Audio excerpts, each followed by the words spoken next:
Hey y'all, so I know I haven't recorded a video in a while, and I haven't recorded a video about my hair in a while, but today is wash day and I'm going to be making two videos for y'all. So this first video about just like my journey with my hair, and then well, maybe three, and then I'm going to be reviewing the Taraji P Henson Make It Rain and Make It Rain conditioner and Honey Fresh clarifying shampoo. Now I've been using this for a while, and I've also used it on my locks a couple times before I cut, but I have also used it on my daughter's locks.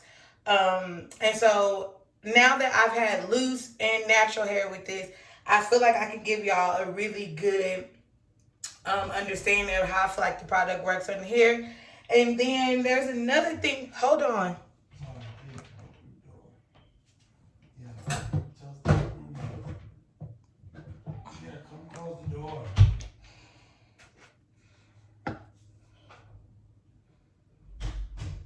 And then I'm also going to be reviewing this Aunt Jackie's Don't Shrink. It's like a flaxseed curling gel. Now, this is my second batch of this. And I also have used the leave-in conditioner. Today I'm not going to review the leave-in conditioner because I haven't even made it through the first jar. And I have done this twice. So I really like to make sure that I know a product and like a product before I use it. So just to let you know, this is my second batch and here's where it is. My daughter, who has a little bit of a tighter curl than me, like I feel like when I say tighter curl, I mean like whenever, shrinkage happens for us, her hair shrinks in really, really tight and it's kind of hard for her to pull it out. And she is like obsessed with this. So that's another reason why it's almost gone. So before we get into that, here's a length check. I had some braids and I took the braids out. I had some like boho braids that I took out. So that's the crown of the head. And then if you want to go for the back, let me see. It's about like a little past my shoulders or whatever. And then the center. So I'm giving multiple places because I did, when I cut my locks off, I sort of cut it for my crown to be thicker so that I would have a shape when my hair was shorter. So you can just see, like, even if I keep on pulling it out, it just starts to get longer and longer. So what I want to talk about in this video is more of like my experience with my hair, because I think that as Black women, we don't pay a whole lot of attention to our relationship with our hair as it relates to our relationship with our body and self-image and body positivity and so on and so forth. And so I have been finding that this is the first journey I've had with my hair that was kind of uninterrupted, like completely uninterrupted. And let's pray that it stays that way because we're only a year in. I think, my first journey to having loose natural hair was pretty rough. I lived in the South. It was this whole Southern Belle thing going on. And during this time, not many girls was wearing like they straight up natural hair. And then if they were wearing their straight up natural hair, they wasn't like me. Like I was rocking a whole fro. And a lot of people was like doing that little thing where they put their hair up or just trying to keep their natural hair tamed.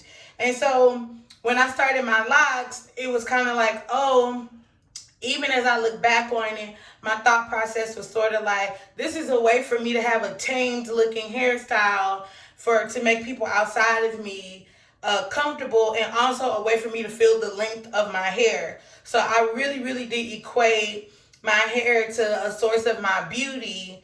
And I think that really caused me a lot of issues when it comes to body liberation. And so this particular experience, I don't give a fuck. Like, I do not give a fuck. When I cut my hair off, people thought I was fucking insane because I had locks to my ass and then I cut it to this little bob, which was cute or whatever. And then it was like I wasn't attached to it anymore. And so when I cut my hair off, and I cut my locks this last time after cutting it into the bob, and if you want to see that video, I'll link it down below, or you can go back a couple videos about why I cut my hair, how I felt, so on and so forth, about cutting my hair.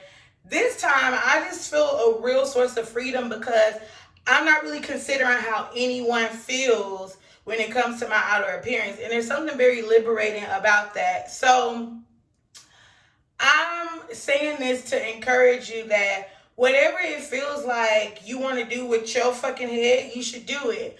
And I'm really, really considering freeforming. Like, as a matter of fact, I still haven't made the decision whether I'm going to comb my hair out or I'm just going to wash it.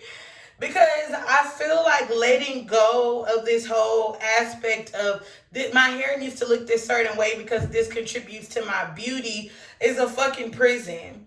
So I think, if you're thinking about doing this, and a lot of people who have ended up becoming a part of my followers, my subscribers, or even following me on Instagram where I talk about a lot of my healing journey, a lot of what they talk about is the fear associated with outer appearance and how when you cut your hair, it makes you feel less feminine or it makes you feel like you're not visually appealing and so on and so forth. And so I think what this has really done for me is made me realize that I can't hide. If I feel a certain way about myself, I need to deal with that shit so I can move on and really love and embrace myself in my natural state. And so in this particular state, it's like, I can slay some good makeup, but I haven't really been wearing a whole lot of makeup. And not that I have a problem with makeup, I love makeup, but I just really am learning to just embrace who I am outside of any enhancement. And I think it's an important part of a journey to just understanding how you feel about your body and what your experience is like inside of your body. And for me, a large portion of that has been my hair because my mom was a beautician. She was really obsessed with my hair. A lot of people around me were obsessed with my hair because I've always had like long, luxurious hair no matter how it was. And I think it really just became this part of me that I identified as my relationship with my body. And it was never mine to begin with. And so I really need to redefine that. And that's what I'm doing with this hair journey. So I encourage you all to do that if you need to, or if you're on a journey to liberating your body. Because I think, just let my hair do whatever it wants has been a beautiful thing to me. And I still catch myself getting caught up. Like when I had this last set of braids, I had some braids in. And I'll put a picture here of the braids. But when I had the braids in and I knew it was time for me to take them out, first of all, I was like, how do I know it's time for me to take them out? When I had locks, I would go damn near 6-7 months without getting a retwist or whatever. But it's like people are looking at me and they're thinking braids need to be this neat hairstyle. And so I need to take them out. And then the anxiety of what am I going to do with my hair next, to working through that to get into the point of I'm going to take these braids out and I'm actually not going to do anything. So it's been a beautiful journey for me. It's been some tears. It's been some journaling, some reflection, some mirror work, some all types of things that I've been having to work through. But it's been a beautiful experience thus far, and I feel like I have a long way to go. So I know what brought a lot of people to my channel when I talked about my experience with my hair was how I felt about my hair and how I felt that my hair was a spiritual experience rather than it being an enhancement of beauty for me. And I feel even more about, like, I stand 10 toes down on that even more now that I've had this year with my hair uninterrupted to figure out what voices are mine, how I feel about my hair and my body, and what voices are projected voices. And I think that's an important thing to establish because if you don't watch it, really, social constructs such as how you were brought up, the people around you, how they look at hair, how they look at bodies, whatever the case may be, will really start to form how you think about the same things and then also applying them to you. And then you won't even realize that I never thought this shit. Someone told me I thought this. And I've realized a lot about that, a lot for myself. And I'm 32 years old and I have 4 daughters. And so I feel like this is a really important thing to get a hold of, because if not, it's like slavery. It's like Every fucking day, I'm like, what should I do with my hair? What can I do with my hair? Does this look good? Does that look good? I need to bring a brush. It's like, I don't want to do that. I had this moment where I was wearing wigs, and it was cute, you know? It was a cute moment, but I don't think I could do it no more. It's too much work. It's too much obsessing over my outer appearance. Now, don't get me wrong. If this brings you joy, please do it. But as I said before, I share my own experiences here. And that shit don't bring me joy.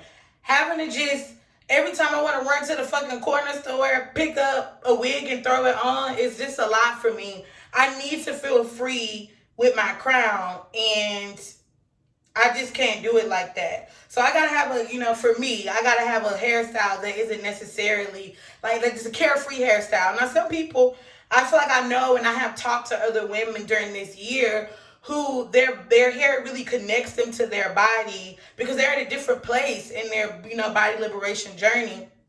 And they like to be doing their hair all the time.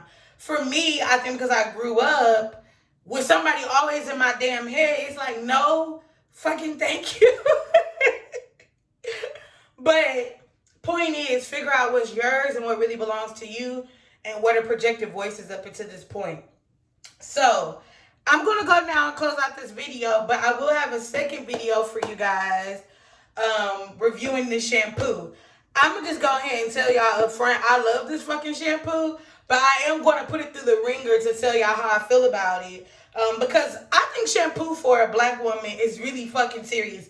And I live in Colorado, and I feel like the dryness of Colorado, you really need a shampoo that doesn't completely strip your hair of everything it has. And then if it's going to do that, you need a conditioner that's really about that life.